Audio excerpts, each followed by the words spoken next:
복음을 위한 일에 참여하는 삶 환대라는 제목으로 우리 하나님 말씀 우리 함께 나누고자 합니다. 성도님들, 여러분들은 지금까지 살아오시면서 어떤 환대, 남에게 받은 이 환대, 기억나는 어떤 환대가 있으신가요? 어떠세요?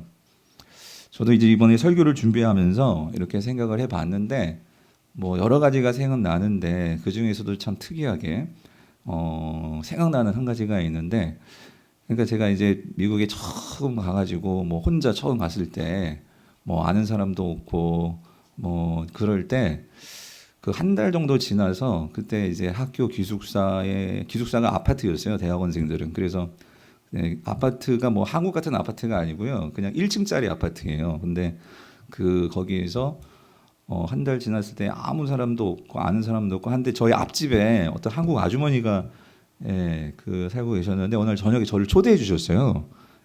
그래가지고 그때 그 아주머니가 딴 게 아니라 그 김치찌개, 그러니까 집에서 끓인 김치찌개죠. 김치찌개하고 이 달걀 후라이 해주셔가지고 제가 그 달걀 후라이에 그 김치찌개에 비벼 먹었던 그게요 지금까지도 있어지지 않고 생각이 나는 거예요. 근데 왜 그랬을까 할 때 그때 막 집도 그립고 아내도 보고 싶고 막 그럴 때 그 집밥 같은 밥을 먹었던 것이 뭐 김치찌개 뭐 달걀 후라이 뭐 그거 맛은 크진 않지만 근데 저에겐 그때는 큰 환대였던 그런 기억이 이렇게 나더라고요.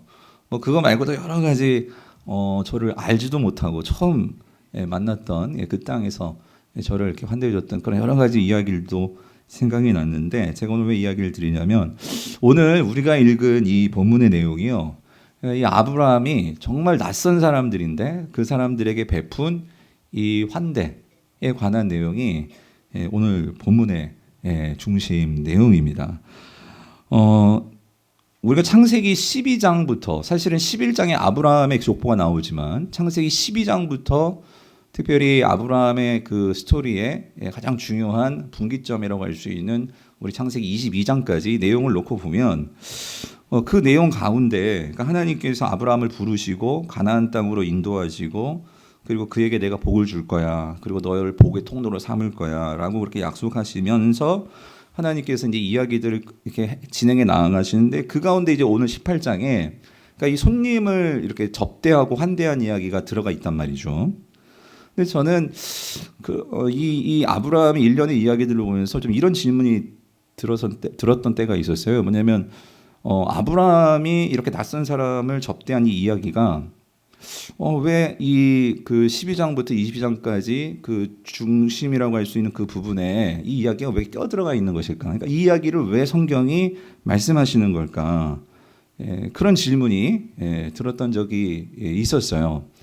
그런데 그런 질문을 가지고 성경을 보면서 제가 한 가지 발견했던 것은 이 18장에 이 아브라함의 이 환대 이야기가 나오는데 이어지는 19장에도 정반대의 어떤 환대 이야기가 나옵니다. 근데 그건 뭐냐면 이 창세기 19장에는 동일하게 그러니까 18장에서 아브라함이 맞이했던 그 손님들인데 이 손님들 중에 두 사람이 소돔에 방문을 합니다. 그랬을 때 이 소돔 사람들도 그 사람들을 맞이하는데, 근데 이 소돔 사람들은 이 낯선 아브라함이 만났던 그 두 사람을 어떻게 하냐면 그 사람에게 수치를 그리고 해를 주는 그런 일을 하려고 합니다.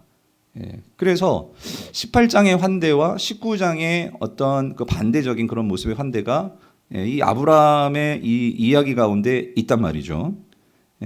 그러면서 결국 어떤 일이 벌어지냐면 19장에서 소돔은 심판을 받습니다, 하나님의.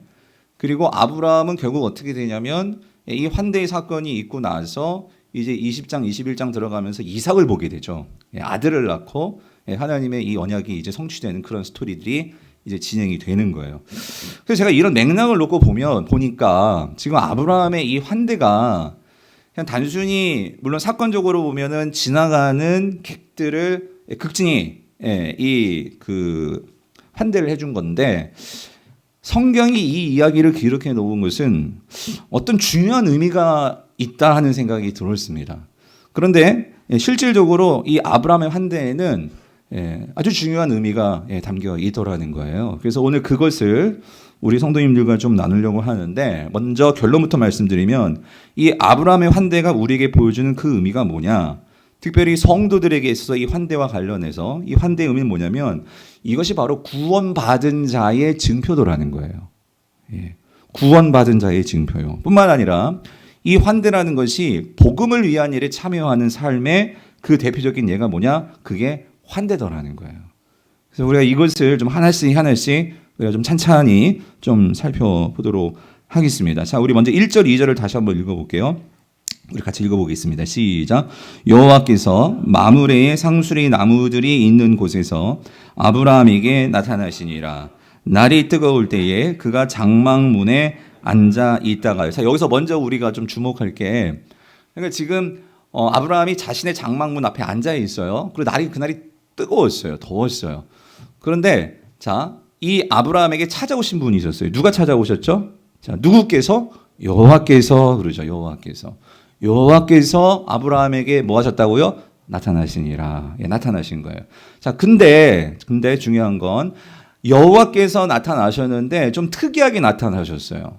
무슨 말이냐면 2절을 보면, 자, 아브라함이 눈을 들어 봤습니다. 봤는데 하나님으로 나타난 게 아니라, 자, 어떻게 나타나냐면 누구의 모습으로? 사람의 모습으로. 그래서 여기 보면 사람 몇 명이요? 사람 셋이 맞은편에 서 있는지라. 그러니까 아브라함이 본 것은 하나님이 아니라 누굴 본 거예요? 사람을 본 거죠. 사람을. 그죠? 세 명의 사람을 본 거죠. 그래서 그 아브라함이 그들을 보자 곧 장막문에서 달려나가서 그들을 영접하고 이제 그들에게 환대하는 내용이가 오늘 본문의 내용이라는 거예요. 자, 근데 여러분, 자, 그렇다면 이런 질문이 들어요. 아브라함에게 하나님이 나타나셨는데, 그러니까 지금 사람의 모습을 입고 하나님이 나타나신 거예요. 그러니까 어떤 면에서는 하나님 변장을 하신 거죠. 내가 하나님이야라고 그렇게 알려주고 나타나신 것이 아니라 그냥 지나가는 어떤 손님도 아니에요. 그냥 나그네예요. 나그네로 그렇게 나타나셨단 말이죠. 그렇다면 여러분, 이 질문이요.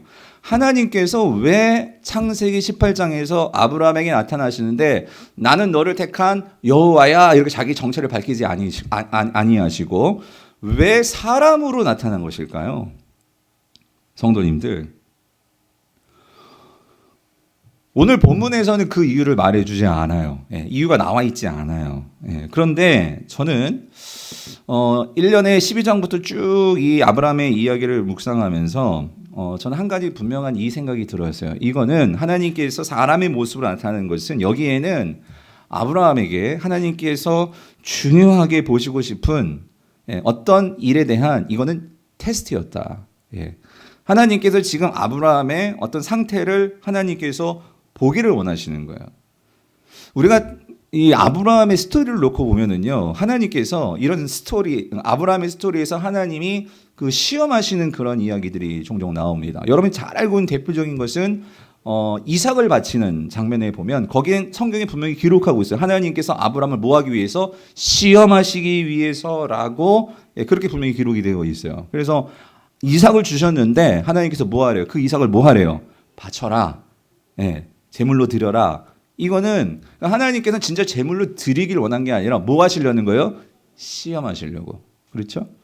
그런 것처럼 오늘 본문에서도 이 하나님께서 이 뜨거운 날에 이 아브라함에게 사람의 모습으로 나타나는 데에는 이건 어떤 하나님께서 뭔가 중요한 것을 테스트하려는 그런 하나님의 어떤 의도가 담겨 있더라는 거죠. 왜 그러냐면 여러분, 이 창세기 18장에서 아브라함의 이 시점은요, 아브라함에게 있어서는 아주 중요한 지점이라는 거예요. 시점이라는 거예요. 그게 무슨 말이냐면 여러분, 오늘 우리 성경은 18장 1절이 이렇게 시작이 되었어요. 여호와께서 아브라함에게 나타나시니라, 이렇게 기록이 되어 있는데, 히브리 원문 성경을 보면은요, 이 18장 이 여호와께서 바로 앞에 뭐가 있냐면 접속사가 있어요. 어떤 접속사가 있냐면 그리고라는 접속사가 있어요. 그리고. 그러니까 다시 말하면 그리고 하나님께서 나타나셨다라고 18장이 그렇게 시작이 되는 거예요. 그럼 이 말은, 그러니까 그리고라는 접속사는 그러니까 앞에 어떤 사건과 이 논리적으로나 시간적으로나 연관성이 있고 연속성이 있음을 보여주는 것이거든요. 그렇다면 그리고 여호와께서 나타나셨다, 이 말은 지금 17장에서 어떤 사건과 아주 중요한 연관을 가지고 지금 18장이 시작이 된다 그 소리예요. 자, 그렇다면 여러분 17장의 내용은 뭐냐? 여러분 17장은요 아브라함에게 있어 아주 중요한 이 언약을 맺는 그 장인데요. 그게 뭐냐면 할례 언약을 맺습니다. 아브라함이 하나님과 이 할례를 행하고 이 할례의 언약을 맺는 그 내용이 17장에 나오는데요. 17장 맨 마지막 절, 그러니까 18장 1절 바로 앞절은 이렇게 끝나요. 17장에서. 자, 뭐라고요? 그 집에 모든 남자, 곧 집에서 태어난 자와 돈으로 이방 사람에게서 사온 자가 다 그와 함께, 자, 뭐예요?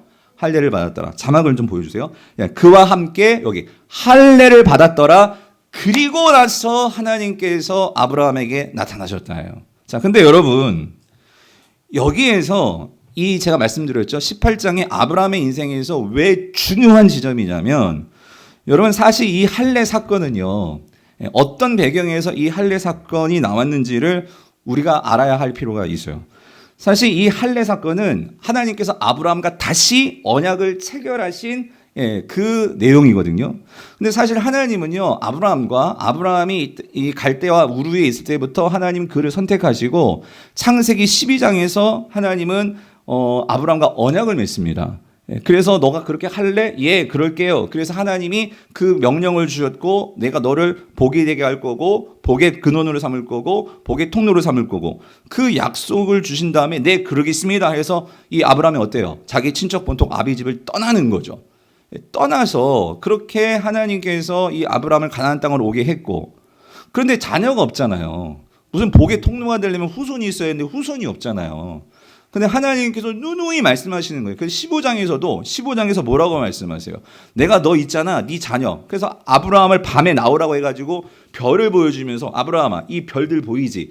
이 별들처럼 네 후손들을 이렇게 많게 내가 만들어 줄 거야. 그러니까 너 염려하지 마라. 그리고 재물 갖고 와, 재물. 그래가지고 하나님께서 어떻게 해요? 그 재물을 쪼개가지고 하나님께서 직접 그 재물 사이를 왔다 갔다 하신단 말이죠. 불로. 그게 뭐냐면 그게 언약을 맺는 거거든요. 그러니까 뭐냐면 내가 이 언약을 깨뜨리면 나는 마치 이렇게 쪼개진다. 심판을 받을 정도로 나는 너에게 확실한 이 언약의 증표로서 내가 반드시 이 약속을 지킬 거고 너는 그렇게 될 거야 라고 하나님께서 15장에서 그렇게 신신당부하며 그렇게 확증을 주시면서 언약을 맺었어요. 그런데 여러분 창세기 16장에서 어떤 일이 벌어지죠? 여러분 창세기 16장에서 어떤 일이 벌어지냐면 이렇게 12장에서 15장에서 이 하나님께서 언약을 맺으시고 10년이 지나요. 10년이 지났는데도 사라에게 뭐가 없어요? 애가 없는 거예요. 애가 없으니까 75살에 그렇게 하나님의 언약을 받았고 그렇게 이 아브라함이 그 약속을 믿고 했는데 10년 동안 애가 생기니까 지금 아브라함도 그렇고 사라도 그렇고 불안해지는 거예요. 여보, 우리 이렇게 그냥 이렇게 늙다가 애 없이 그냥 아무런 우리 노후도 없고 자녀도 없고 우리 인생 이게 끝나는 거 아니야? 이렇게 사라가 말하니까 아브라함도 글쎄 그러면서 막 불안해지기 시작을 하고 염려하기 시작하니까 그러면서 하나님의 약속이 분명히 있는데 내가 분명히 보여주셨거든요. 별과 같이. 그리고 동물 쪼개면서 내가 반드시 약속 지킨다. 하나님께서 그렇게 약속하셨는데 이들이 보이는 현실은 10년 동안 아무 일도 벌어지지 않으니까 두려워지니까 사라가 뭐라는 거예요? 여보 안 되겠어. 내 몸종이 있잖아. 하갈 있잖아. 하갈을 내가 내줄 테니까 하갈하고 해서 애 만듭시다. 해가지고 나온 게 누구예요? 86살에 이스마엘 낳은 거 이스마엘. 그게 16장입니다. 16장. 그러니까 무슨 말이냐면 여러분 16장에서 결국 이거예요. 아브라함과 사라가 하나님께서 분명히 그 사라를 통해서 아들 줄 거야. 후손 줄 거야. 약속했는데 그것을 아브라함과 사라가 결국 뭐 한 거예요? 믿지 못한 거죠. 하나님을 신뢰하지 않은 거예요. 하나님의 약속이 눈에 뭔가 안 보인다고 그 하나님을 신뢰하지 않고 결국 어떻게 한 거예요? 나 중심적으로, 내 생각대로, 내 방법으로 뭘 만든 거예요? 자녀를 만든 거예요. 근데 여러분 이스마엘은 하나님의 약속의 자녀가 아니죠. 하나님께서 언약을 성취할 후손이 아니란 말이에요. 그래서 여러분 어떤 일이 벌어지냐면 여러분 16장에서 결국 내가 하나님의 약속대로가 아닌 내 주관대로 내 방식대로 자녀를 만든 것은 이건 뭘 말하냐는 것은 이것은 하나님을 무시한 처사입니다. 이건 다시 말하면 하나님과 맺은 언약을 어떻게 한 거예요? 깨버린 거예요. 누가? 아브라함이 깬 거란 말이에요. 그래서 결국 16장에서 어떤 일이 벌어진 거냐면 언약이 깨어져 버렸어요. 언약이 깨어지니까 어떤 일이 벌어지냐면 여러분, 하나님께서 13년 동안 아브라함에게 한마디도 말씀하지 않으십니다. 여러분. 13년 동안 하나님께서 아브라함에게 나타나지 않으시는 거예요. 예. 언약이 깨어짐으로 하나님과 아브라함 사이의 관계가 깨어지니까 하나님과의 관계가 멀어지게 되었어요. 그렇게 시간이 흘러가고 있었어요. 그러면서 아브라함도 얼마나 불안하기도 하고 내가 정말 큰 죄를 지었구나. 하나님께서 왜 안 오시지? 얼마나 답답했을까요? 예. 내가 하나님 말씀을 따라서 가나안 땅에 왔는데 하나님이 보이지 않으니 이게 얼마나 그의 마음 가운데 큰 짐이 되고 아픔이 되고 그러지 않았겠어요? 그런데 여러분, 창세기 17장에 들어오면서 어떤 일이 벌어지냐면 그게 창세기 17장 1절이에요. 여러분 창세기 17장 1절을 같이 한번 읽어볼게요. 시작. 아브라함이 99세 때에, 그러니까 여러분 86세에 이스마엘을 낳았거든요. 13년이 지나고 나서야 비로소 어떤 일이 벌어지냐면 여호와께서 아브라함에게 어떻게 하셨어요? 다시 나타나신 거예요. 네? 여러분 생각해 보세요. 하나님이 13년 동안 아무 말 안 하시고 계시다가 그러니 아브라함은 어떤 생각이 하나님께 날 버리셨구나. 내가 정말 하나님의 언약을 깨뜨렸으니 내가 정말로 벌받을 놈이구나. 나 어떻게 막 그러면서 아마 자신의 그런 이 잘못들을 생각하면서 막 힘들게 그렇게 살았을 것 같아요. 근데 13년이 지나서 99세 때에 하나님께서 어떻게 하셨다고요? 아브라함에게 다시 찾아오신 거예요. 찾아오셨는데 왜 찾아오셨을까? 벌 주시려고? 심판하시려고? 어떻게 오셨냐면 그에게 나타나셔서 이르시되 뭐라고요? 나는 전능한 하나님이라. 너는 내 앞에서 어떻게 행하라고요? 완전하게 행하라. 이게 무슨 말이냐면 아브라함, 너 그렇게 나를 못 믿어?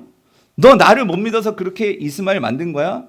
아브라함, 나는 있잖아. 완전한 하나님. 나는 전능한 하나님이야. 그렇기 때문에 너도 내 앞에서 완전해야 돼. 라고 말씀하시면서 하나님께서요. 2절에서 뭐라고 말씀하시면 이렇게 말씀하세요. 2절. 내가 내 언약을 나와 너 사이에 어떻게 해요? 두어서 너를 어떻게 해주겠다고? 크게 번성하게 하리라요. 오, 아브라함이 충격인 거야. 나는 벌 받을 줄 알았는데 하나님께서 막 따지면서 너 어떻게 그럴 수 있어? 너 나를 믿지 못하고 내가 전능한 하나님인데 너 내 말 그렇게 우습게 여겨? 그렇게 하나님께서 다가오실 줄 알았는데 하나님이 그게 아니라 뭐래요? 내가 다시 한번 내 앞에서 완전하라. 그 소리는 내가 너에게 다시 한번 기회를 줄게. 이 말씀이에요. 하나님께서 다시 기회를 주시고자. 어떤 기회? 내가 너를 통해서 뭐 하겠다고? 나의 이 큰 하나님 나라를 세우는 그 너를 번성하게 하는 그 계획을 내가 철회하지 않겠다. 내가 다시 너와 시작하겠다. 이 얘기를 주시는 거예요. 그러니 아브라함이 그게 얼마나 큰 감격이겠습니까? 그러니까 그게 엎드리는 거죠. 하나님을 경배하는 거죠. 아브라함이 하나님께 엎드렸더니 하나님이 또 이렇게 말씀하세요. 뭐라고? 4절. 보라, 내 언약이 여전히 누구와 함께 있다고요? 너와 함께 있어. 너와 함께 있어. 그러니까 아브라함, 너 너무 두려워하지 마라. 그리고 너무 자책하지 마라. 실수할 수 있어. 내가 너와 함께 했던 그 계획 이룰 거야. 하나님께서 말씀하신 거예요. 무슨 계획? 너를 여러 민족의 모로 삼는다고? 아버지. 복의 근원, 복의 통로로 삼을 거야. 이 말씀을 주시는 거예요. 그러니 여러분 아브라함이 얼마나 그 마음에 위로가 되었겠습니까? 얼마나 감사하겠습니까? 14년 만에 하나님께서 다시 찾아와가지고 나를 막 혼내고 막 저주하는 게 아니라 다시 나를 일으켜주시는 그 하나님을 경험을 하니 이게 얼마나 큰 감격이 있냐고. 그러면서 하나님께서 뭐라고 말씀하시냐면 근데 있잖아 아브라함, 너 또 잊어먹을 수도 있으니까 나하고 다시 한번 언약을 맺자. 근데 이번 언약은 어떻게 하냐면 네 몸에 새겨. 이 약속을 잊어버리지 않도록 네 몸에다가 새기는 언약으로서 이거를 해. 그래서 몸에 행한 게 뭐예요? 그게 뭐예요? 할례더라. 그것을 할례. 그 남자들이 생식기의 표피를 이렇게 상처를 내는 그걸 통해서 나는 하나님과 언약을 맺은 자야. 이거를 잊지 않도록 이 언약을 맺은 거예요. 그리고 나서 이어지는 그래서 오늘 본문 18장 1절이 이렇게 이어진다고요. 그러니까 할례를 행하고 나서 그리고 여호와께서 또다시 아브라함에게 나타나셨다 그 소리예요. 나타나셨는데 저의 질문, 왜 하나님께서 그 사람으로 나타나셨냐고요. 변장하고 나타나셨냐고요. 뭘까요? 그런데 여러분 오늘 본문에서 우리가 분명히 볼 수 있는 것은요. 아브라함이요. 이 16장에서 그 실수를 하고 넘어지고 나서 17장에서 하나님의 그 구원을 경험하고 나서 18장에서 아브라함은요, 그의 삶에서 이전과는 완전히 다른 모습으로 변화되었다는 것을 보여주는 사건이 뭐냐면 그게 낯선 사람들을 향한 뭐예요? 환대더라는 거예요. 환대.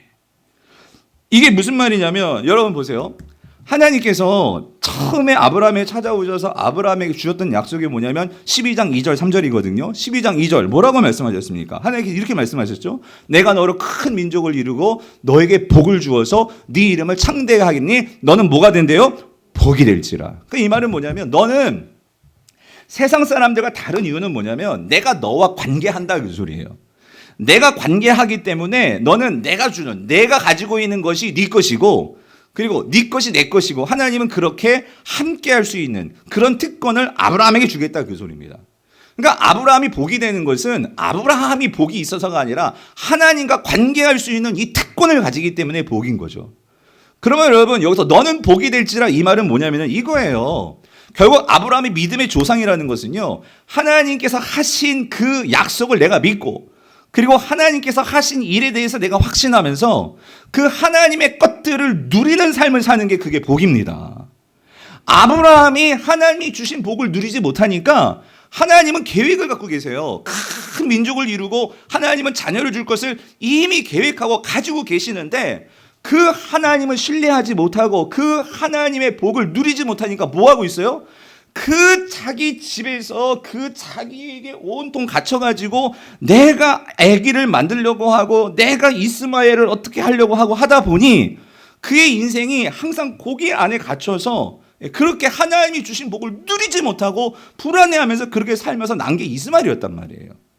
근데 그게 아니라 아브라함이 깨닫는 거죠. 하나님이 이런 약속이 있고 하나님께서 나를 그렇게 쓰시고 이거를 아브라함이 16장에서 실패하고 할례를 통해서 그걸 깨닫게 된 거예요. 뿐만 아니라 더 중요한 거 3절 너를 축복하는 자에게는 내가 어떻게 한다고요? 내가 복을 내리고 너를 저주하는 자에게는 내가 저주하리니 여기 중에 땅의 모든 족속이 너로 말미암아 어떻게 된다고요? 복을 얻으리라. 이 말은 뭐죠? 그러니까 내가 있잖아요. 하나님의 복을 내가 먼저 누리는 자가 되는 거예요. 그러면 그 복을 누릴 때 여러분 이겁니다. 내가 하나님과의 관계가 있는 사람인지 아닌지, 다시 말하면 내가 하나님의 자녀인지 하나님의 백성인지 그건 뭐로 드러나게 될까요? 그가 이 세상을 살아가는 방식으로 드러난다 그 소리입니다.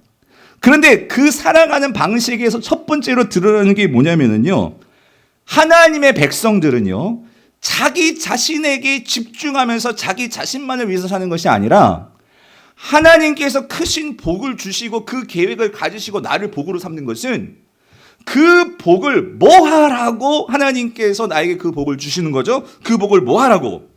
나누는 삶을 살라고. 예. 하나님이 우리에게 엄청난 복을 주실 거란 말이에요. 그거는 우리가 그걸 쌓아놓고 그게 아니고요. 하나님은요 우리를 뭐로 삼기를 원하시냐면 내가 그 하나님의 복을 누리면서 우리를요 그 복에 너로 말미암아 이 말은 그 복의 통로로 삼아서 우리에게 주신 하나님의 것들이 계속해서 흘러가는 그 기쁨을 누리는 삶을 하나님은 하나님의 백성들에게 원하시는 거예요. 아브라함이 이거를 깨달았다 그 소리입니다.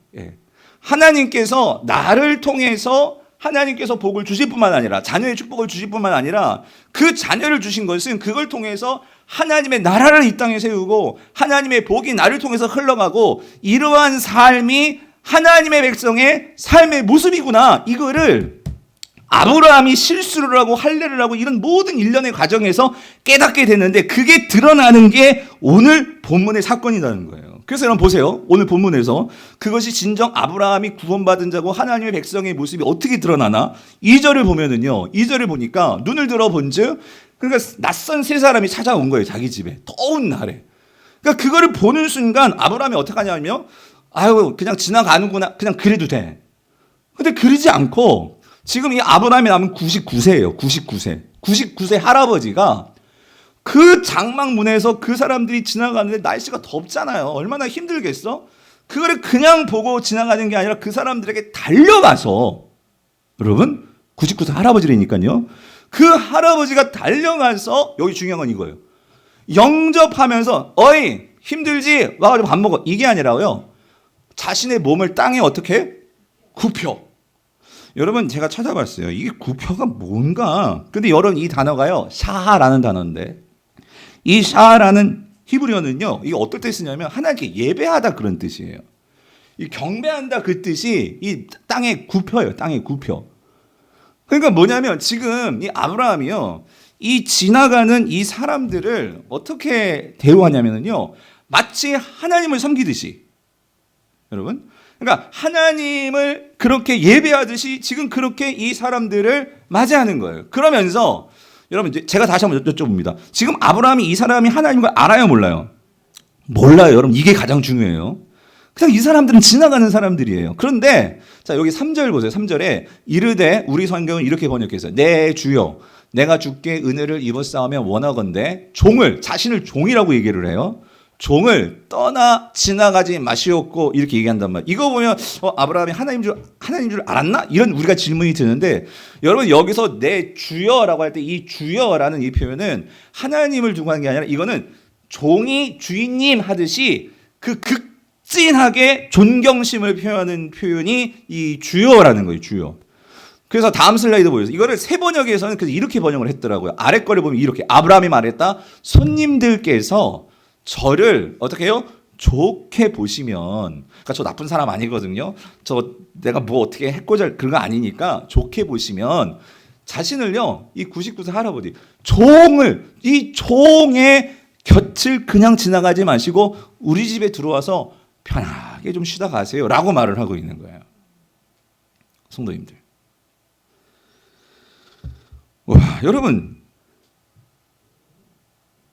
여기서 우리가 뭘 느껴지죠? 이게 여러분 이 아브라함이 이 낯선 사람들을 이렇게 환대하고 접대한다는 것이 여러분 사실 아브라함은요 우리가 봐서 알잖아요. 12장부터 아브라함은요 자기중심적인 사람이었어요. 그래서 자기 그 애굽에 그 기근이 들어서 갔을 때도 자기 살겠다고 그 아내를 보고 누구래요? 예? 누이라고 하지 않나? 예? 그러면서 자기중심적인 이 사람이었는데 근데 이 사람이 어떻게 변했냐면요. 나 중심적이 아니고 내 주변에 있는 이 낯선 사람인데 그 사람들을 어떻게 해요? 가장 높이고 그 사람들을 존경하고 그 사람들을 어떻게 해요? 그러니까 하나님께서 주신 그 은혜가 너무 크니까 이 아브라함이 그 삶이 어떻게 바뀌었어요? 그 은혜를 나눠주고 흘려보내는 그런 삶으로 바뀌었다라는 거예요. 여러분 그 삶이 보이십니까?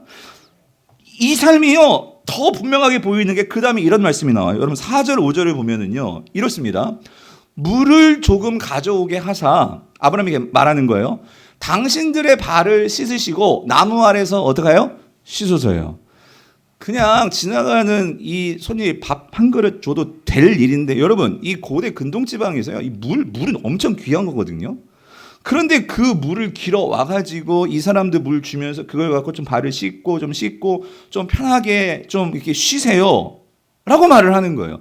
그리고 5절 보면 내가 떡을 조금 가져오리니 당신들의 마음을 어떻게 해요? 상쾌하게 하신 후에 지나가소서. 이 말은 뭐냐면요. 그러니까 배만 채운 게 아니라 오랜 길에 많이 지쳐 있으시죠? 그러니까 배도 채우시고 좀 편안하게 우리 집에서 그냥 편안하게 좀 쉬다가 마음을 좀 그렇게 편안하게 가지시고 지나가세요 라고 말을 하는 거예요. 그렇죠? 그러니까 여러분 이거예요. 예를 들어서 아브라함이 뭐 부자라서 이럴 수도 있겠지만 그런데 여러분 이런 거 있잖아요. 내가 부자예요. 그리고 내가 가진 게 많아요. 그러니까 그냥 진짜 이게 구걸하듯이 였다 이거 먹고 그냥 좀 쉬다가 이 아브라함이 지금 이런 태도가 아니잖아요. 99세 할아버지가 극진히 자신이 종처럼 낯선 사람입니다. 예를 들어서 만약에 여러분 우리가요 어떤 내 삶에 있어서 뭔가 중요한 어떤 이익이 되고 좀 도움이 된 그런 사람들에 대해서는 우리가 진짜 극진히 그 사람들을 모실 거예요. 그렇죠? 그런데 지금 이 낯선 사람들은 자기에게 어떤 이익도 안 되고 어떤 이익타산이 있는 사람들이 아니에요. 그냥 지나가는 사람들이에요. 그런데 그런 사람들을 마치 극진한 사람 모시듯이, 그렇죠? 그 극진한 어떤 심지어 진짜 하나님을 섬기듯이 그렇게 아브라함이 섬기고 있더라는 거죠. 예. 이게 뭘 보여주는 걸까? 이게 뭘 의미하는 걸까? 성도님들, 저는 여기서 한 가지 정말 구약에서부터 뭘 보여주냐면, 여러분 이게 우리가 신약에 넘어오면 사도 바울이 그런 얘기를 했어요. 하나님께 예배하는 것이요, 우리가 이렇게 성전에서 하나님께 형식을 가지고 예배하는 것도 예배겠지만 로마서 12장 1절에서 뭐라고 말해요? 너희들이 하나님이 정말 기뻐하시는 일이 있는데 너희 몸을 하나님이 기뻐하시는 거룩한 뭐로 드리라고요? 산 제물로 드리라. 그것이 하나님이 기뻐하시는 영적 뭐라고요? 예배다라고 말씀하시잖아요. 여러분 구약에서 소 잡고 양 잡고 그것만이 예배가 아니라 오늘 분명히 아브라함을 통해서 하나님은 우리에게 뭘 보여주시냐면, 아브라함이 하나님의 그 구원의 그 새롭게 할례를 통해서 그 피 흘림을 통해서 그 몸에 행하는 이 육체의 할례가 이제 단지 육체의 할례만이 아니라 아브라함은요 진짜 마음의 할례를 받은 자인데, 그 마음의 할례가 뭐로 드러나냐면 자신의 삶에서 하나님의 받은 은혜가 나한테만 머물러 있는 것이 아니라 그것이 일상생활 속에서, 여러분 이 사람들이 뭐 하나님이 보내신 사람이기 때문에 하나님의 사람을 접대한다 뭐 이런 차원이 아니라 그냥 아브라함은요 자신의 그냥 삶이에요. 우리로 따지면 그 집에 택배 갖다 주러 온 사람이었어요. 여러분의 집에 그냥 그 뭐 이렇게 가전제품 고쳐주려고 오는 그런 기사였어요.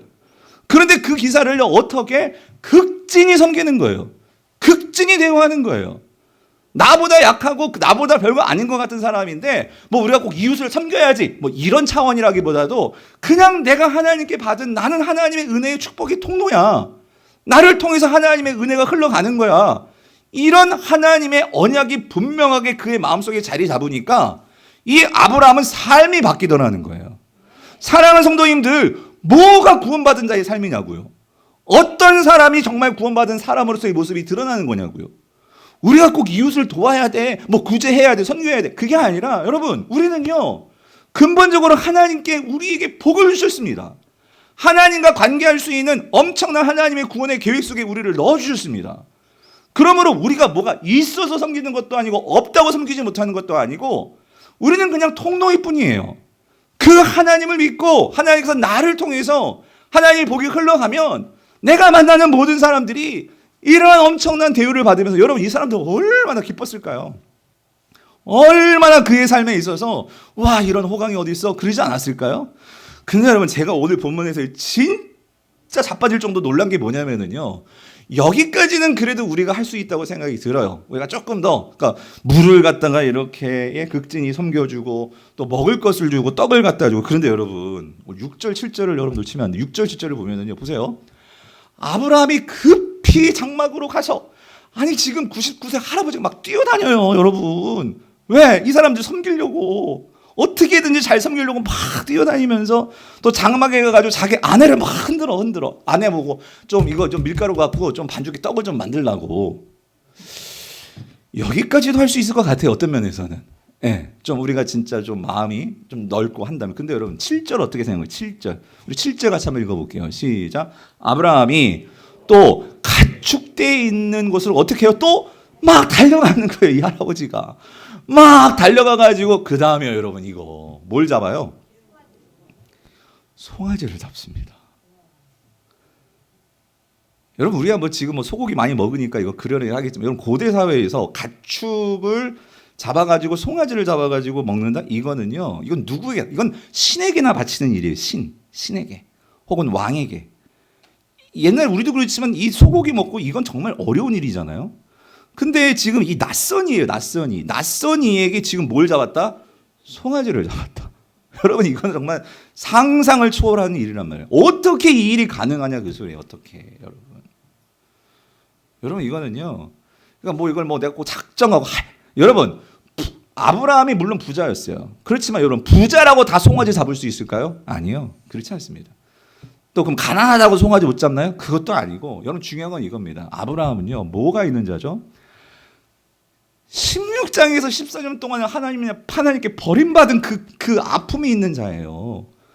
그런데 그런 버림받은 자를 하나님이 내치지 아니하시고 버리지 아니하시고 14년 만에 다시 찾아오셔가지고 다시 언약을 맺으시고 내가 너를 통해서 뭐 해주겠다고? 큰 민족의 아버지로 삼아줄 거야. 여러분 이런 하나님의 약속을 받았는데 뭐가 아쉽겠냐고요 여러분. 예? 뭐가 돈 하면서 살겠냐 말이에요. 이 송아지가 당신 거고 당신 송아지가 내 송아지고, 그러니까 그런 심정으로 뭐예요? 하나님께서 주신 이 은혜를 알고 그 은혜에 나는 뭐일 뿐이야? 축복의 창고예요? 쌓아놓고 사는 거예요? 아니요. 축복의 뭐예요? 통로란 말이죠. 통로. 예. 하나님께 그렇게 통로로 내가 이 사람들 이렇게 섬기면 또 하나님께서 송아지 세워주시겠지 하는, 여러분, 이게 믿음입니다. 우리가 신앙생활 하면서 정말 하나님은 부자이십니다, 하나님은 크십니다라고 하지만, 여러분, 아브라함이 처음부터 그러지 않았단 말이에요. 그러니까 하나님은 자녀를 주신다고 약속하셨지만 그거 못 믿으니까 뒷공문 차고 이스마엘 낳고 있단 말이죠. 여러분, 그게 우리의 삶 아닙니까? 근데 아브라함이 정말 이 하나님을 경험하고 언약을 경험하고 그것을 정말 신뢰하니까 송아지를 잡더라고요. 송아지를. 근데 여러분, 제가 이 본문을 보면서 진짜 막 소름 돋았던 건 뭐냐면요, 여러분, 아브라함은 지금 이 낯선 사람이 하나님인 것을 몰라요. 그렇죠? 근데 이 모든 것을 지금 지켜보고 계신 분이 누구시죠? 누구세요? 하나님이시더라는 거예요. 지금 앉아서 이 99세 할아버지가 막 뛰어다니는 것을 보시는 분이 누구세요? 하나님이세요. 하나님. 그리고 그러면서 아내에게 달려가고 이 가축장에게 달려가고 그러면서 이걸 어떻게든지 그 받은 은혜를 축복의 통로로 그렇게 하려고 하는 이 아브라함을 볼 때, 여러분, 하나님의 마음이 어떠셨을까요? 아, 내가 그대로 제대로 택했구나. 내가 역시 사람 보는 눈이 있구나. 예? 하나님께서, 여러분, 하나님이요, 왜 10년 동안이나 애 준다고 해놓고서 왜 애 안 주셨을까요? 그리고 하나님께서 왜 그때마다 이 아브라함을 테스트하는 것이에요? 여러분, 하나님이요, 지금 우리 모든 이 세상이 죄로 인해서 다 깨어져 버렸어요. 하나님은 이 세상을 구원하기를 원하세요.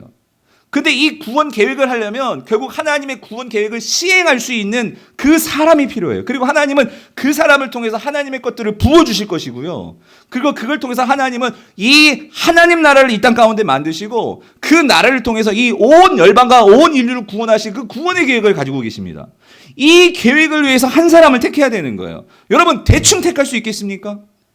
이 일을 해야 되는데 자기 자신만 알고 하나님의 은혜를 받았는데 그 은혜를 나만 누리고 온통 나중심적으로 사는 사람을 어떻게 축복의 통로로 삼을 수 있겠습니까? 나중심적인 사람에게 복을 주면 그 복은 흘러가지 않고 어떻게 돼요? 고여서 썩어버려요. 예. 하나님께서는 이거를 정말 흘려보낼 수 있는 사람, 낯선이라도 그 사람에게 뭐 할 수 있어? 송아지 잡아줄 수 있는 그 정도인데 하나님께서 뭘 주시지 않으시겠어요? 은혜를 부어주시지 않겠냐고요. 예? 우리는 하나님께 복받기를 다 원합니다. 우리는 우리 교회가 부흥하기를 원합니다. 우리 교회도 큰 건물 짓고 큰 사역 만들고 다 원합니다. 근데 중요한 건 이거예요. 그걸 어떻게 흘려보낼 줄 아는 우리의 능력이 있냐 말이죠. 여러분의 삶에서 하는 장사, 사업, 공부, 그 모든 것들이 내가 이걸 통해서 어떻게 흘려보낼 수 있는지에 대한 그런 하나님의 비전과 꿈이 없다면, 만약에 그런데도 내 창고가 차고 넘친다면 여러분, 그건 썩어 없어져서 결국 오히려 하나님과의 관계, 나의 관계가 끊어질 수 있고 썩어 문드러질 수 있고 하나님이 멀리 떠나갈 수 있는, 여러분, 그건 축복이 아니라 저주가 될 수도 있죠. 예. 그런데 오늘 아브라함은요, 정말 하나님께서 그 아브라함의 모습을 볼 때 얼마나 흡족하셨어요. 그래, 바로 너다. 그래서 여러분, 오늘 17장의 뒷부분 보면 하나님께서 방점을 찍어줘요. 사라에게 다시 한번 내가 아들 줄 거야, 확실하게 도장 찍어줍니다. 그리고 나서 그 드디어 뭐가 나오는, 이상이 나오는 거예요. 근데 여러분, 오늘 저와 여러분들에게도 하나님께서 이 크리스마스 시즌에 아들 예수 그리스도를 우리에게 보내주셨고요. 그리고 정말로 하나님께서 정말 하나밖에 없는 아들을 우리에게 정말로 내어주셔서 환대해 주셨고요. 그래서 로마서 8장에서 이렇게까지 말씀하세요. 뭐라고 말씀하십니까? 그 하나님께서 우리를 위해서 하나밖에 없는 아들을 아끼지 아니하시고 내어주셨다면 어찌 그 아들과 함께 다른 그 모든 것을 우리에게 주시지 아니하겠느냐라고 하나님은 우리에게 그렇게 말씀을 하신단 말이죠. 그래서 여러분, 오늘 참 제가 이 본문 보면서 지금 하나님이 그 아브라함을 보고 계시는데, 여러분, 예수님도 우리의 삶을 보고 계시는 거 여러분 아십니까? 네? 여러분, 예수님께서요, 마지막 날에 있을, 마지막 심판의 날에 있을 일을 제자들에게 말씀하시면서 이런 말씀을 주셨어요. 마태복음 25장 34절에 40절을 보면 길지만 앞에 있는 말씀인데, 여러분, 제가 한번 읽어볼게요. 예수님 하신 말씀이에요. 그때에 임금이 그 오른편에 있는 자들에게 이르시되 내 아버지께 복받을 자들이여 나와 창세로부터 너희를 위하여 예비된 나라를 상속받으라. 이 말은 뭐냐면은 그러니까 이들이 정말 축복의 통로로서 이 땅에서 그렇게 살았어요. 아브라함처럼 살았어요. 하나님 왜 그러시냐면 그렇게 돼야 하나님의 모든 것들을 다 줄 수 있단 말이에요. 근데 예수님께서 오늘 제자들에게도 동일한 말씀을 하세요. 오른편에 있는 자들은 그 하나님 나라 모든 것들을 다 상속받을 수 있는 자들인데 근데 왜 그들이 그랬느냐? 35절. 내가 줄일 때에 너희가 먹을 것을 주었고 목마를 때에 마시게 하였고 나그네 되었을 때에 영접하였고 헐벗었을 때에 옷을 입혔고 병들었을 때에 돌보았고 옥에 갇혔을 때에 와서 보았느니라. 내가 그랬다는 거죠. 그러니까 그 얘기하니까 이 의인들이 이 오른편에 있는 자들이 뭐라고 얘기하냐면 이렇게 말하는 거예요. 주여 우리가 어느 때에 주께서 줄이신 것을 보고 음식을 대접하였으며 목마르신 것을 보고 마시게 하였나이까. 이게 무슨 말이죠? 아브라함 얘기 딱 이거예요. 아브라함은 지금 송아지 잡고 했던 게 지금 하나님 보고 한 거예요? 아니에요. 그냥 낯선 사람 한 거였어요. 근데 하나님께서 나중에 그러시겠지. 아브라함 너 그때 너 송아지 한번 잡았지? 에? 송아지 잡았는데요? 너 그거 나에게 준 거야? 에? 나 그때 낯선 나그네한테 한 건데요? 지금 그 얘기를 하는 거죠.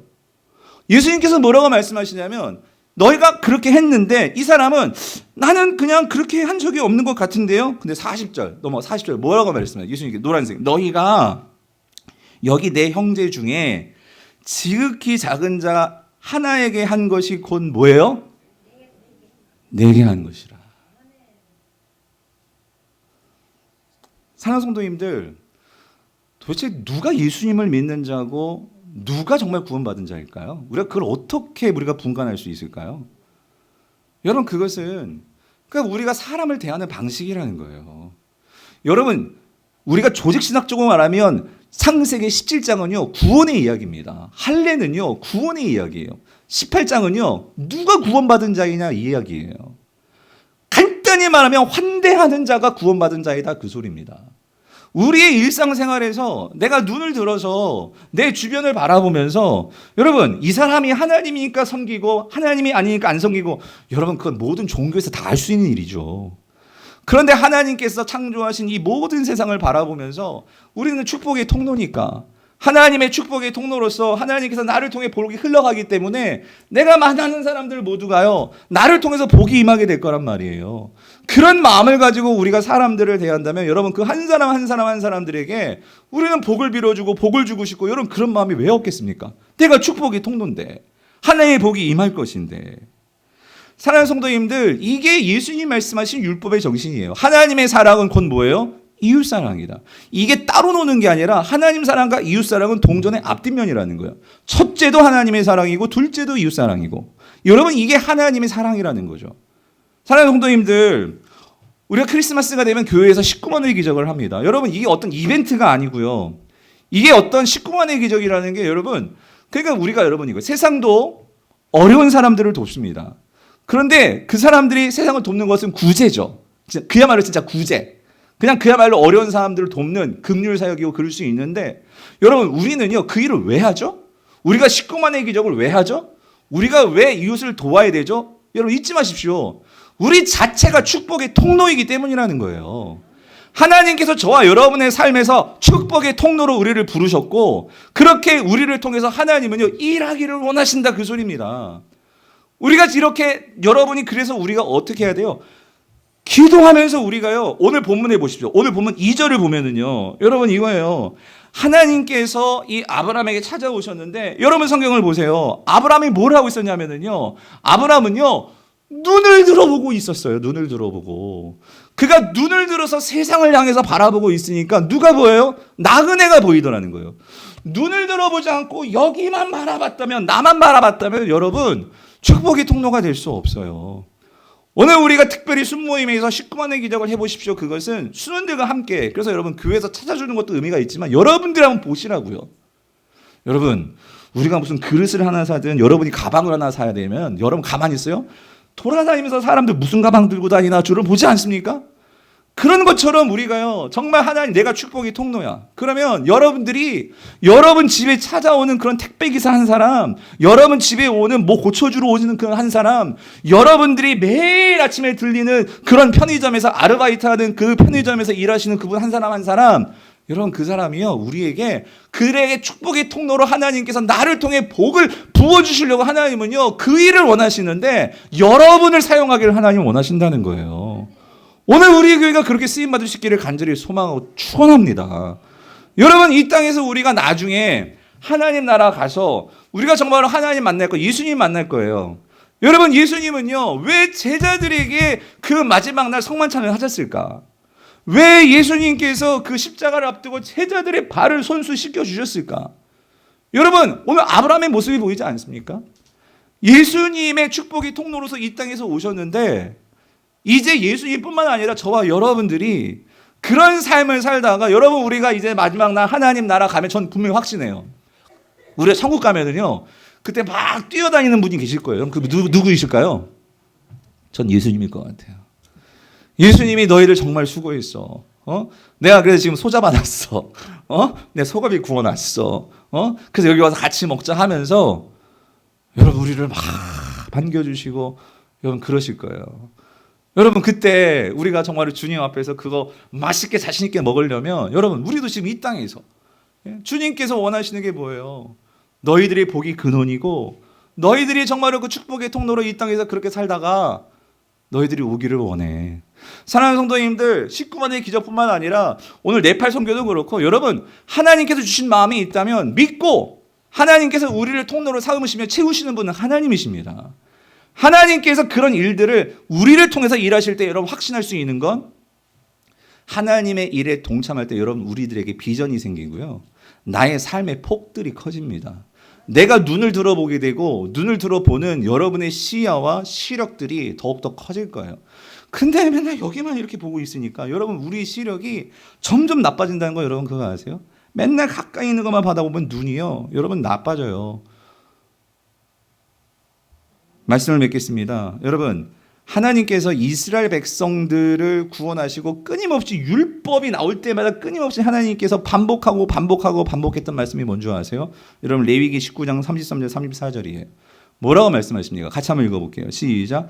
거류민이 너희 땅에 거류하여 함께 있거든 너희는 그를 학대하지 말고 너희와 함께 있는 거류민을 너희 중에서 나은 자같이 여기며 자기같이 사랑하라. 이게 이웃을 사랑하라 그 말씀이잖아요. 근데 왜 그래야 되느냐? 하나님 이렇게 말씀하세요. 너희도 있잖아.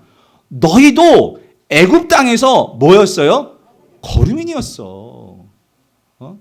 너희도 애굽 땅에서 갇혀서 노예 생활하는 죄와 사망 권세에 사로잡혀서 그렇게 꿈없이 무슨 복의 통로니 너희가. 복이 어딨니? 그런데 내가 너희들을 구원해내서 자유민으로 삼으시고 그래서 너희에게 그 복의 통로로 복의 근원으로 내가 삼았다. 주님은 말씀하시는 거예요. 그래서 나는 너희의 뭐라고요? 하나님 여호와니라. 여러분 하나님이 저와 여러분과 세상 끝날까지 함께 하겠다고 약속하셨습니다. 그리고 예수님은 이렇게까지 약속하셨어요. 오늘 이 말씀 읽고 마치겠는데 여러분 주님은요 이 약속 주셨어요. 마태복음 맨 마지막 말씀 10장 42절 마태복음 10장 42절 같이 읽어볼게요. 시작. 또 누구든지 제자의 이름으로 이 작은 자 중 하나에게 냉수 한 그릇이라도 주는 자는 내가 진실로 너희에게 이르노니 그 사람이 결단코 상을 잃지 아니하리라. 주님은 그걸 다 보고 계셨다는 거예요. 기억하고 계신다는 거예요.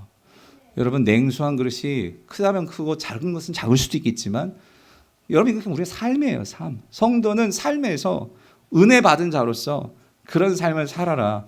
이런 그런 말씀이에요. 바라기는 우리 모든 성도님들이 정말 이것이 복음에 우리가 참여하는 삶이고 이런 환대의 삶을 살아 주님께 영광 올려드리는 저와 여러분 될 수 있기를 주님의 이름으로 축원드립니다.